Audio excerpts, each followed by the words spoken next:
bora explicar os acontecimentos do final de Homem-Aranha Um Novo Dia.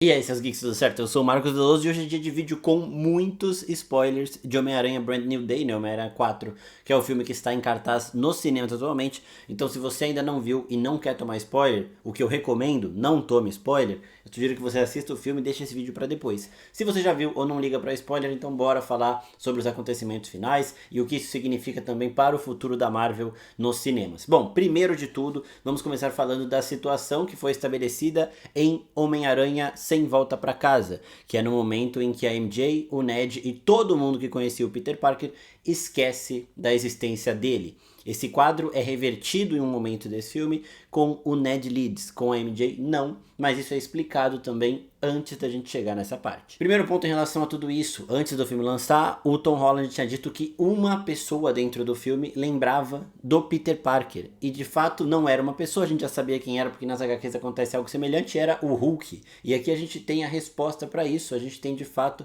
a confirmação de que o Hulk sempre se lembrou do Peter Parker. Quando ele está enfrentando o Hulk descontrolado, não é o Bruce Banner, não é a personagem da Sadie Sink no controle mental, eu vou falar quem é ela daqui a pouco, tá? Porque esse vídeo aqui tá com spoiler liberado. Mas quando tá só o Hulk descontrolado, ele até fala: não tem Banner, não tem garota, não tem ninguém na minha cabeça, que é só o Hulk. Neste momento, o Homem-Aranha tá enfrentando ele e como último recurso, ele vê que não dá pra vencer o Hulk na base da porrada, não dá nem pra segurar, muito menos pra derrotar. E aí ele olha pro Hulk e fala: Hulk, sou eu, o seu amigo, Peter Parker. Ele fala Peter Parker para o Hulk. O Bruce Banner não fazia ideia de quem era Peter Parker, ele viu o Peter ali e não teve nenhuma lembrança nem nada do tipo, mas o Hulk sabia. Quando ele fala é seu amigo Peter Parker, o Hulk começa a regredir e aí o Bruce Banner vai voltando, que era o momento que ele cai do prédio. Então o Hulk realmente lembrava do Peter. E aí a gente pode se perguntar, mas quando que o Hulk conheceu o Peter, se no momento de Guerra Civil, que é quando o Tony Stark apresenta o Peter para os outros Vingadores e recruta ele, o Hulk já estava no espaço, né? Ele tinha ido na Era de Ultron para o espaço e depois a gente vê ele nos acontecimentos de Thor Ragnarok. E quando o Bruce Banner volta para a Terra, é logo depois dele tomar uma surra do Thanos. E o Hulk, depois que toma uma surra do Thanos, não aparece mais. E a resposta que eu encontrei para isso é que quando o Bruce Banner assumia o Professor Hulk, né, o manto ali de Professor Hulk, ele tinha a vivência dos dois, era a união dos dois. Então o Professor Hulk, o Bruce Banner como Professor Hulk, conheceu o Homem-Aranha e conheceu o Peter Parker. E aí a imagem do Peter Parker como um aliado, como um amigo do Hulk ficou ali dentro. E quando o Doutor Estranho solta o feitiço para o mundo inteiro, quem estava no controle era o Bruce Banner, não era o Hulk. Então o Hulk teve a memória do Peter Parker preservada, enquanto o Bruce Banner acabou esquecendo. O Hulk, ele não é descontrolado com todo mundo, ele tem amigos. Em Vingadores a gente vê ele lutando do lado do Homem de Ferro, do lado do Thor, ele se estressa com o Thor e eles acabam saindo na mão, mas é porque ele tem um pavio curtíssimo, mas ele tem aliados. Então quando o Hulk escuta o nome Peter Parker, ele lembra. Agora a situação com os humanos é um pouco diferente, porque eles não lembram e chega um momento que o Ned tem o feitiço quebrado, que é quando o Peter, no final do filme, uma cena extremamente emocionante, eu chorei várias vezes nesse filme, chorei também no Nexus Room podcast, depois vocês escutem lá que tem uns momentos que eu dou uma embargada pesada. O Parker olha, vê o Ned e fala, mano, deixa eu falar com ele. O Ned já tinha um contato com o Homem-Aranha de amizade, mas ele não sabia quem era por baixo da máscara, porque todas as vezes o Homem-Aranha estava mascarado. E ele vai conversar com o Ned fala assim, você estava no meu apartamento outro dia, tipo, ele começa a achar um pouco estranho, né? E aí ele vai cumprimentar o Ned e eles fazem aquele cumprimento característico deles, né? Bate aqui, não sei o que lá, cotovelo, sei lá, tudo. E o Ned vai achando estranho que ele, Ned Leeds, está seguindo os movimentos do Peter Parker meio que numa memória muscular, e é exatamente isso, é uma memória muscular. Por quê? Porque o Doutor Estranho, o feitiço dele, pelo que a gente está entendendo aqui, ele maquiou a presença do Peter Parker, não apagou completamente. Ou seja, essas pessoas elas têm uma leve impressão de que elas conhecem de algum lugar, mas não conseguem lembrar de onde é. Por isso que a MJ fica olhando para ele às vezes e tudo mais, e por isso que quando o Ned vai cumprimentar, ele começa, é memória muscular. E aí, quando eles terminam o toque, o Ned lembra quem é Peter Parker, abraça. É emocionante toda essa situação, tá? O filme inteiro. O filme inteiro nesse sentido. E aí ele abraça o Peter e termina assim numa cena muito bonita, né? A gente teve no primeiro filme do Homem-Aranha Homecoming a Tia May descobrindo que ele era o Peter e ela fala, Peter! e acaba. Aí no segundo filme a gente tem o J. Jonah Jameson fazendo a mesma coisa, Peter, aí acaba. E nesse foi o Ned quando lembra, Peter, e aí acaba. Então a gente tem também essa referência.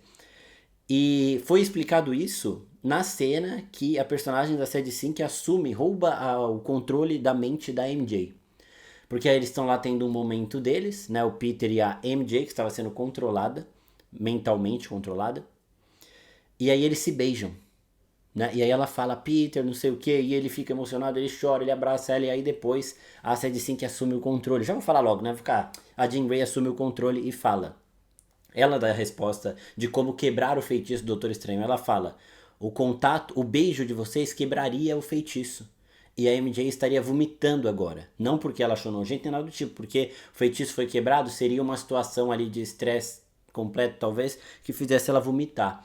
O contato físico é o que tem também com o Ned Leeds. Então, no momento do contato físico de uma situação individual desta pessoa com o Peter Parker, é que faz com que ele lembre. Agora, se vocês souberem imaginarem aí por que a MJ vomitaria e por que o Ned não vomitou, aí vocês comentem aqui embaixo. Talvez seja a situação diferente porque seria um contato diferente, né? Com a MJ, o contato que faria com que ela lembrasse, o contato que ela só tinha com o Peter Parker, assim, individual dos dois, era o beijo deles. Beijo é sempre muito pessoal. Com o Ned era esse toque, então é um contato é menos brusco, é um contato mais sutil e talvez por isso ele não tenha vomitado. Mas basicamente para quebrar o feitiço é essa situação de contato físico de algo individualizado que você tem com aquela pessoa que você esqueceu.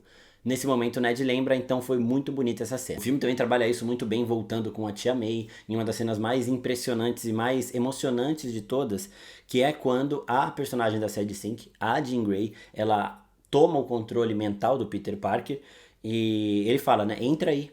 E aí ela vê a memória do Peter sendo aconselhado pela Tia May quando ela descobriu que ele era o Homem-Aranha. E aí depois está ela, Jean Grey, ali naquele lugar ouvindo o que a Tia May falou. Então a Tia May vai ser esse símbolo para os dois. Não só para o Peter, mas também para a Jean. E aí no momento em que troca a Tia May pelo Peter Parker, e aí a Jean fala para ele... Puta, eu vou chorar de novo, mano. A Jean fala para ele, mas eu não tenho ninguém. Porque você tem a Tia May, né? Você teve a Tia May, ela falou com você e tal, eu não tenho ninguém. E aí ele olha para ela e fala, você tem a mim. Né? Então, nesse momento, a Jean Grey, que estava muito acostumada a ver o mundo pelos olhos dos outros, ela quando queria, por exemplo, saber como que é ter uma mãe próxima, ela pegava a mente de uma pessoa que tinha mãe próxima. Quando ela pega a mente do Justiceiro, por exemplo, ela fala, meu Deus, esse cara é muito perturbado. Então ela tinha esses sentimentos dentro da cabeça de outras pessoas. O beijo que a MJ deu no Peter enquanto ela, Jean Grey, estava controlando, possivelmente foi o primeiro beijo da vida dela também.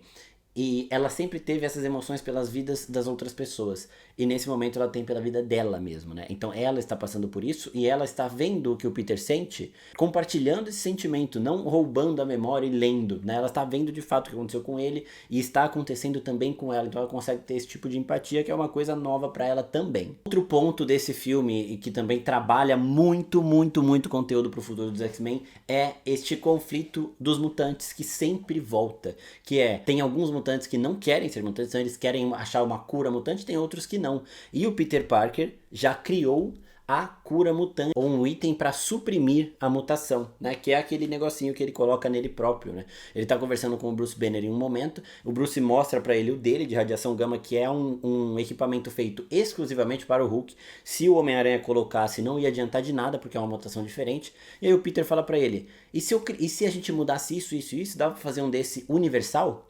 E o Bruce Banner fala, dá, mas é meio perigoso, né? Como você vai saber quais partes são boas e quais partes são ruins? Como que você vai tomar essa decisão em relação à mutação? A mutação às vezes é um processo natural que só tem que ser sentido e aprendido, né? E aí o Peter fica meio assim, mas ele cria este item que suprime a mutação. Um item que suprime mutação universalmente, então funciona para qualquer mutante. E aí no final ele acaba não usando isso, ele remove o dele, ele aceita a própria mutação, mas essa arma já foi criada. O Damage Control, o controle de danos ali, que é essa agência que está prendendo super-heróis desde que ela foi apresentada na Marvel. Ela tem essa tecnologia porque eles usaram isso na Jean, eles falam, né, o Homem-Aranha criou isso aqui, não sei o que, então vamos deixar isso ativado, e eles já pegaram essa tecnologia para eles, então eles sabem como funciona. Isso vai voltar no futuro, e eu acho que isso pode trazer um grande conflito para o Peter Parker, porque foi ele que criou em primeiro momento. né? Sem a iniciativa dele, sem a inteligência dele de alterar as coisas que o Bruce Banner fez para criar uma contenção de mutação universal, este equipamento talvez fosse criado em algum momento, mas ia demorar muito mais, né? Então eu acho que quando isso for usado contra os mutantes, e vai ser usado em algum momento no UCM, o Peter vai ter um pouco da culpa, tipo o Oppenheimer, sabe? Que criou a bomba atômica e depois que arrependeu e tudo mais. Eu acho que vai acontecer isso, tá? Então essa trama toda já está pronta para acontecer. Eu falei mais sobre isso também no Nexus Room, depois vocês escutem que lá é mais longo, a gente expande melhor esses raciocínios, mas eu posso fazer um vídeo também só sobre isso, porque vai ser um ponto de bastante importância no futuro da Marvel. Outra parte legal é quando a gente vê os poderes da Jean Grey finalmente se expandindo. Daqui a pouco eu vou falar só dela, tá? Mas os poderes dela no momento de expansão, porque a gente aprende que ela consegue saltar entre mentes numa distância de 10 metros, então é uma distância curta. Por quê? Porque ela ainda não sabia usar esse poder, ela ainda estava muito jovem. E no próprio filme, quando o Peter Parker começa a desenvolver essa mutação de aranha, ele começa a ficar mais aranha, então a teia orgânica começa a sair, ele fica muito mais rápido, muito mais forte, a percepção dele aumenta demais. Ele encontra a explicação que fala que grandes traumas desencadeiam essas mudanças, essas mutações, fazem com que essas coisas aconteçam. Com o Peter, foi logo depois dele ver a MJ beijando outro cara. Ele sai correndo, chorando, na chuva, tudo mais. Uma cena dramática pra caramba. Todo mundo já passou por isso, tá, Peter? Então nós te entendemos. E aí, depois, essa mutação começa a crescer nele. Quando ele acorda, tem um monte de teia orgânica. Ele tava com aquele olhão, tal, não sei o que. Beleza. Com a Jean acontece a mesma coisa, só que no caso dela não é explicado que a expansão de poderes dela veio por conta disso, mas o filme explica de uma forma sutil com o Homem-Aranha. A Jean tá lá, sofrendo os experimentos lá do Damage Control, e aí ela olha no teto e vê o VMAX, que foram as últimas palavras da irmã dela, basicamente. A irmã dela falou VMAX lá pra ela foi atrás do VMAX pra entender o que era. Se era uma pessoa, se era um experimento, se era alguma coisa. Quando ela olha pra cima, ela vê que VMAX é a etiqueta do ar-condicionado da sala que ela tava, que se chama Ventimax, só que o ENT estava coberto. Então é o VMAX. E aí nesse momento ela percebe que a irmã dela morreu naquele quarto e que a última coisa que a irmã dela viu foi esse VMAX aí. E aí ela tem este grande trauma de perceber que a irmã dela está morta, que morreu ali e tudo mais, e aí ela desencadeia esse poder, e aí de 10 metros de alcance da telepatia dela, vai para quilômetros. E é um momento de expansão que é muito impressionante. Eu achei essa cena foi uma das cenas que mais arrepiou, assim. Uma personagem como a Jean Grey, ela merece ter uma origem sólida, forte. E essa origem que é contada no filme de Homem-Aranha é sólida e forte. Esse filme funciona muito bem. Como um filme de origem mesmo do Homem-Aranha, porque é uma origem um pouco diferente.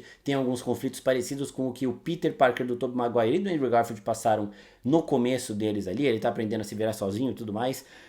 E é a origem também da Jean Grey. E essa forma dela expandir os poderes pra mim foi muito boa e é explicada dentro da trama. Grandes traumas fazem com que você aumente os limites da sua mutação, com que a sua mutação se desenvolva de fato, né? Então quando ela percebe que a irmã dela está morta, né? Ela desbloqueia isso e aí ela domina, ela controla a cidade inteira no raio de ação, né? Não é a cidade inteira porque o raio de ação ainda não é tão grande, mas a Jean Grey, ela é uma telepata nível ômega superior até ao Xavier, então o poder dela ainda não alcançou um limite. Então talvez ela conseguiria realmente fazer isso em algum momento. E aí as pessoas estão ainda cientes do que está acontecendo. É diferente de quando ela entra na mente de uma pessoa só, porque a pessoa esquece o que está rolando, não sabe o que está rolando. Quando ela pega todo mundo fica travado, ela não tá na mente de ninguém, ela só travou geral. Tá todo mundo travado, a MJ começa a chorar, então as pessoas meio que talvez compartilhem esse sentimento que ela está tendo. Então eles consigam sentir essa angústia que a Jean está sentindo, sabe? Por isso que eu acho que a MJ começou a chorar. Ela não sabia explicar, ela não sabia de onde vinha, não sabia o que era de fato, mas ela sentiu a angústia, sentiu a tristeza, sentiu a melancolia, e por isso talvez ela e todo mundo que estava nesse raio de ação deu uma chorada naquele momento. A cena da Jean Grey que mais me impactou também emocionalmente falando é, depois que o Peter toma aquele tiro e quase morre, ela que assumiu a mente dele e lembrou ele de respirar. Né? Então, enquanto ele estava em coma, ela que ficava mantendo ele vivo desta forma. E deve ter demorado um tempo considerável, tá? Outra demonstração forte de poder e outra coisa que liga muito bem a relação dos dois que está sendo formada no CM, uma relação diferente que vai ser muito bem adaptada daqui pra frente. Eu espero que o Peter e a Jean eles sejam um porto seguro um do outro daqui pra frente na Marvel, porque a história deles foi criada para essa forma. O laço que eles formaram aqui é absurdo. Então, ela usou os poderes também para mantê-lo respirando enquanto eles estava em coma, porque senão ele teria morrido de fato. E aí quando ele acorda, o justiceiro fala isso pra ele, né? Ele fala, ó, a Jean, ela usou o voodoo, a magia voodoo dela lá pra te manter vivo, enquanto você tava muito mal. E agora eu acho que ela foi embora. E aí ela entrou num ônibus e vazou. Provavelmente ela vai encontrar algum refúgio de mutantes, alguma mansão, alguma escola pra ficar mais protegida. E outra coisa que a Marvel preparou para a saga mutante já nesse filme aqui é que o Damage Control vai caçar esses mutantes e eles não começaram a fazer isso agora. Lá no o Damage Control é apresentado em Homecoming como uma empresa que o Tony Stark criou para cuidar dos dramas pós-batalha. Então os Vingadores destruíram Nova York, a Damage Control ia lá e limpava tudo e tudo mais. E aí depois essa empresa foi evoluindo, ela foi mudando, ela confisca as coisas do Homem de Ferro em, eu acho que é no Homem-Aranha 2, lá na série da Miss Marvel, que é a primeira mutante ou CM de fato. O Damage Control está caçando ela. E aqui o Damage Control está caçando a Jean Grey também. E eles têm muito conhecimento de mutações lá nas pesquisas deles. E o Damage Control é muito além desta unidade que a gente viu aqui. Né? O Metzger lá, o vilão do filme, o vilão mesmo, né? Ele foi embora, ele foi demitido e talvez o chefe dele seja alguém ainda mais intolerante em relação a essas mutações. Bom, a Jean Grey foi para este lugar, muito provavelmente ela vai encontrar um refúgio, uma escola para aprender os seus poderes, e sim, ela deve ser a primeira aluna do Xavier que vai ajudar ele a recrutar outros mutantes. Isso a gente vai ver mais pra frente. Depois eu vou fazer um vídeo falando só disso, porque já tem vários rumores envolvendo os X-Men aí pra chegada em live action no CM. Agora chegamos na cena pós-créditos, uma cena que também fala muito sobre o futuro do Homem-Aranha na Marvel. O que acontece nessa cena é que a gente está lá no aplicativo do Ned e o aplicativo o aplicativo que localiza o Homem-Aranha. Então é um aplicativozinho que a pessoa viu o Homem-Aranha no Queens, vai falar, ó, ele tá no Queens. A pessoa viu ele em New Jersey, ele tá em New Jersey, e vai aparecendo lá em tempo real onde ele tá, porque a cidade é muito grande, quanto mais gente tiver inscrita nesse aplicativo aí, mais fácil é de localizar o Homem-Aranha, ele não fica se escondendo das pessoas. O Homem-Aranha é o herói do povo, né? Então a pessoa vai vendo e fala, ó, o Homem-Aranha tá aqui, o Homem-Aranha tá aqui. Do nada, a localização dele neste aplicativo some. Ninguém sabe onde o Homem-Aranha tá, ninguém tá vendo ele. E aí vai expandindo a tela e o bonequinho do Homem-Aranha vai saindo da Terra. Ele vai para o espaço. E aí do nada aparece a mensagem: Homem-Aranha encontrado, e ele está no espaço. A única pessoa que poderia falar isso, a única pessoa que poderia estar inscrita, de fato, no aplicativo do Ned e falar pra ele que o Homem-Aranha tá no espaço, é o próprio Homem-Aranha. O Peter deve ter feito isso pra deixar o Ned tranquilo. Ó, eu tô bem, não sei o que, ninguém tá me achando, mas eu estou aqui, eu tô no espaço. E ele no espaço indica que ele vai se envolver em conflitos no espaço, conflitos de Avengers Doomsday ou, muito mais provavelmente, Guerras Secretas. Durante os eventos de Doomsday, que é o Vingadores que vai lançar esse ano, estavam acontecendo as gravações também de Homem-Aranha 4, então se o Peter estiver lá, talvez seja uma participação pequena ou talvez uma participação adicionada nas regravações, nas refilmagens, que também não deve ser muito robusta. Já em Guerras Secretas, sim. Por mais que tudo o que a gente está vendo sobre esses projetos para Guerras Secretas indique que eles vão se espelhar mais na segunda versão de Guerras Secretas, a mais recente, que é quando o Doom tenta criar um universo só para lidar com as incursões e alguns heróis preservam essa memória e descobrem que é um mundo criado pelo Doom, que é uma realidade falsa e tudo mais. Eles vão seguir essa versão mais do que aquela que o Doom cria o Battle World e tem várias tretas de vilão. E tem várias tretas vilão contra vilão, herói contra herói, é uma bagunça, sabe? Um Battle Royale ali. Não vai ser esse. Vai ser o segundo, que é o planeta criado pelo Doom. Porque eu acho que eles vão também se inspirar em alguns acontecimentos da primeira versão de Guerras Secretas. E um desses acontecimentos que eu acho que vai acabar rolando é que o Peter vai ao espaço e no espaço ele acaba se tornando o hospedeiro do simbionte, o Venom. Então ele vai lá no meio dessas situações de viagens no espaço e tudo mais. O Venom acaba assumindo o traje dele, né? E ele vai sendo aos poucos tomado pela raiva. E a gente tem todo esse conflito. Então eu acho que Guerras Secretas, que vai estabelecer tudo que a gente vai ver nessa nova Marvel depois dali, nessa nova Marvel a partir de 2028, vai terminar, talvez uma cena pós-créditos ou talvez uma das cenas finais do filme, com o simbionte subindo no Peter. E aí a gente tenha um próximo Homem-Aranha com o Peter lidando com isso, e aí depois o Venom é removido e acaba achando o Ed Brock, e aí começa essa outra história com um novo vilão. O Kevin Feige aparentemente disse em um desses eventos de Homem-Aranha aqui que tá rolando, que a Marvel tem planejado os filmes até 2042, com mais possivelmente 3 ou 4 filmes do Homem-Aranha e focado também nos X-Men. Então você vai ter mais tudo isso de Homem-Aranha, um filme para ele lidar com o traje e outro para o Venom se tornar um vilão do Homem-Aranha. Eu acho que funcionaria muito bem. Basicamente a cena pós-créditos é isso, é o Peter avisando pro Ned Leeds que ele está no espaço, e se ele está no espaço, ele estará envolvido nos conflitos dos próximos filmes dos Vingadores. Como eu acho que ele não vai estar realmente em Vingadores 5, se ele estiver, vai ser uma participação pequena, muito provavelmente ele estará envolvido principalmente nos eventos de guerras secretas. Basicamente, sobre o final do filme é isso. Se sobrou mais alguma questão, se faltou alguma coisa a ser falada, comentem aqui embaixo que eu vou fazer outros vídeos sobre o Homem-Aranha, sobre as implicações, sobre o futuro até dos mutantes, das mutações, que foi bem impactante aqui nesse filme e que foi muito bem explorado para um começo de jornada em Homem-Aranha Um Novo Dia. Então, fiquem de olho, ativem o sininho da notificação e não se esqueçam de se inscrever no canal e dar um hypar também, porque ajuda bastante a gente, pessoal. É isso. Muito obrigado e até a próxima. Tchau, tchau.